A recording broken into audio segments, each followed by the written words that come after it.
안녕하십니까. 오리표입니다. 협상. 오늘은 협상에 대한 얘기를 좀 해보겠습니다. 협상은 꼭 성공해야 되겠죠. 좋은 협상을 해야 되겠고, 그렇지만 사업을 하든 인생을 살아가든 어떤 뭐 가정에서 일하는 일들이든 하나하나가 다 협상입니다. 처음부터 끝까지 다 협상이죠.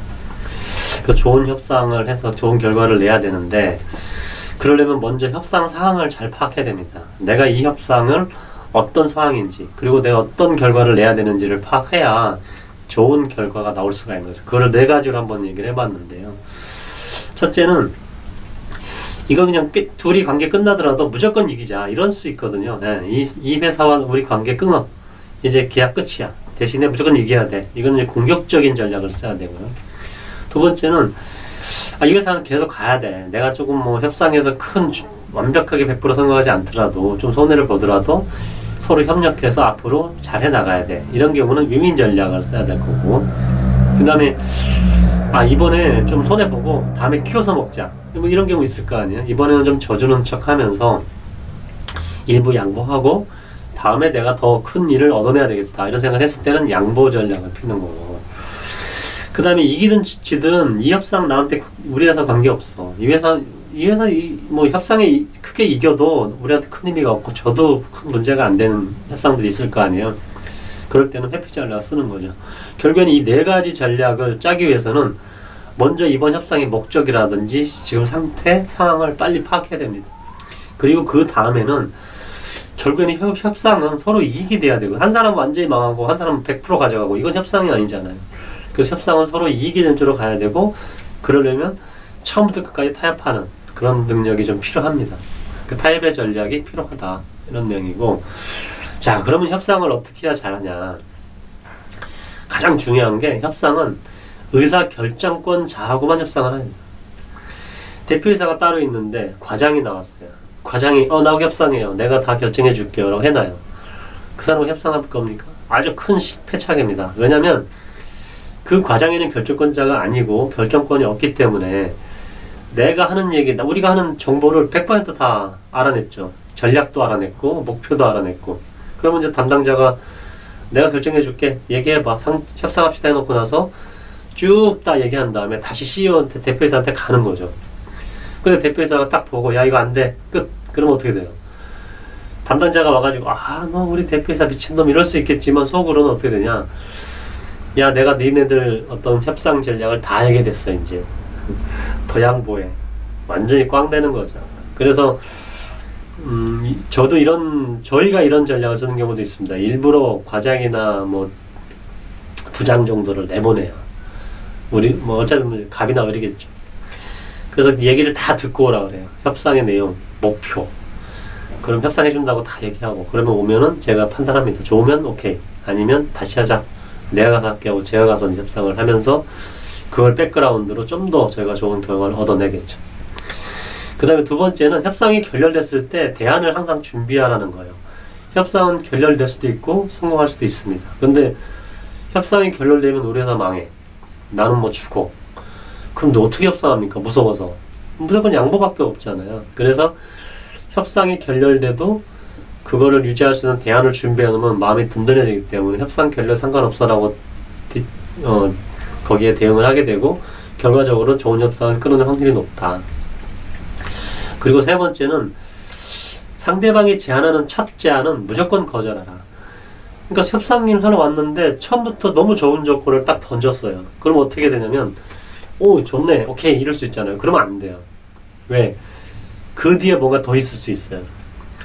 내가 보기에는 좋은 제안이지만 상대방은 뭔가 구리니까 할 수도 있고, 아니면 뭔가 불편한 점이 있으니까 그런 제안을 하게 된 거죠. 그래서 첫 번째 제안은 무조건 거절하고, 서로 이렇게 컨설팅을 하고 서로 상담을 해나가면서 좋은 아이디어를 또 내는 게 좋겠다. 그리고 제가 밑에 빨간색으로 해놓은 거를 잘 한번 보세요. 첫 번째, 상대방의 기대치를 낮춰놓고 시작해라. 상담을 딱 시작하면 상대방이 생각했던 것보다 기대치를 딱 낮춰놔야 돼요. 그래야지 그 사람이 조금이라도 더 올라가면 제가 손해보고 있다라고 착각을 하게 되거든요. 제가 가장 많이 쓰는 방법은, 실제긴 하지만 항상 회사가 어렵다, 돈이 없습니다, 우리 너무 바쁘다, 이런 얘기를 먼저 던져놓고 기대하지 않게끔 하는 거예요. 그러면서 상담을 저희 협상을 해나가면 그렇게 돈이 없는데 내가 1,000만 원 주는 것도 고마운 거예요. 처음에는 1억을 생각하고 왔다가 그럼 내가 1,000만 원 줄게 그러면은 그래도 뭐 주겠다는데 뭐 이렇게 넘어갈 수 있잖아요. 그래서 협상을 시작할 때는 상대방의 기대치를 무조건 낮춰놓고 시작을 해라. 두 번째, 협상 결렬을 두려워하지 마라. 아까 제가 말씀드렸지만 대안을 준비해놓으면 두려워하지 않거든요. 깨져도 나는 이렇게 하겠다. 대안을 뒤에 딱 감춰놓으면 협상이 결렬돼도 두려워하지 않아요. 그러면 거절할 거는 거절해버려야 돼요. 그래야 다음에 또 협상이 가능하거든요. 그래서 협상은 무조건 이 자리에서 끝내자는 거는 아니에요. 항상 협상하러 갔으면 그건 협상일 뿐이에요. 협상이 결렬되면 다음에 또 협상하면 되는 거고. 그런데 이거 협상 안 되면 나는 뭐 큰일 나 이러면은 어떻게 협상을 하겠습니까? 겁이 나서도 못 할 거예요. 세 번째가 협상의 파일을 키워라. 100만 원을 가지고 협상을 시작했어요. 너 100만 원 나한테 줄 게 있는데 협상을 하겠죠. 그러면 어려우니까 80을 주겠다. 아니면 뭐 50을 주겠다. 이렇게 결정이 나는데 거기서 하면은 손해보잖아요. 그럼 상대방이 왜 협상을 하려고 하겠어요? 그러니까 파일을 키우라는 뜻은 100만 원짜리 협상이 있으면 거기에 다른 거를 더 얹혀서 120만 원, 200만 원짜리 협상을 만들고 반을 포기해도 그분도 성공하고 하는 걸로 만들어줘야 돼요. 상대방도. 예를 들면 100만 원에 대한 얘기를 하고 있으면 제가 거기다 덧붙이죠.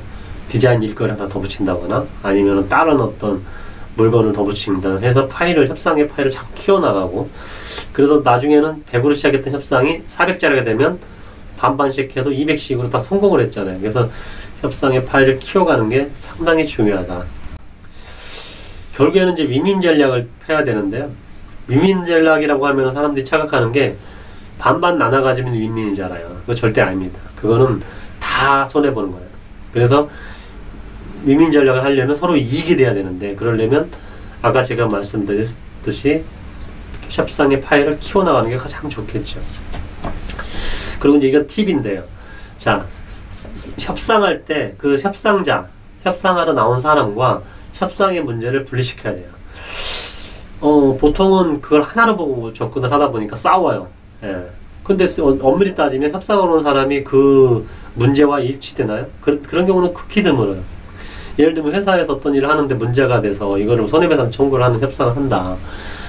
그러면 그게 개인 협상자 개인으로 보면 아무것도 아닐 수 있거든요. 그냥 직원이고 나 내일 그만둘 수도 있는 거고 아니면은 뭐 이거 날라가도 이 사람한테는 손해가 없을 수도 있잖아요. 그래서 협상자와 협상의 문제를 분리시켜서 접근을 하면 훨씬 더 유리한 고지에서 협상을 할 수가 있고요. 그러다 보면 협상 전체에 대한 뭐 죽고 사는 문제가 아니라 협상하는 사람의 속마음을 이해할 수가 있어요. 아, 나는 이거 반이라도 얻어가서 면피하자 이런 사람이 있을 수 있거든요. 속으로는. 근데 겉으로는 져줄 수가 없죠. 회사라는 대표로 나왔기 때문에. 그래서 협상이 만약 뻐그러져도 당신은 크게 문제가 없다라고 인식할 때까지 계속 분리시킵니다. 그리고 한 번에 양보하고 한 번에 협상하는 거는 좀 바보스러운 거예요. 우리가 바다에 가서 큰 물고기가 밑에서 논다고 그래서 갑자기 수영복 입고 뛰어들어서 물고기 잡으려면 잡힙니까? 오히려 그래서 빠져 죽지. 그렇게 안 하잖아요. 좋은 낚시 밑값을 딱 넣어서 낚시질을 하잖아요. 그것처럼 이 어떤 협상도 크게 내가 던진다고 그래서 협상이 빨리 이루어지지 않아요. 통 크게 양보할 테니까 협상합시다. 이렇게 보통 얘기를 하는데 그런 분들은 착오가 있는 게 그런 걸 던지고 나면 상대편에서는 뭐라고 생각하겠어요?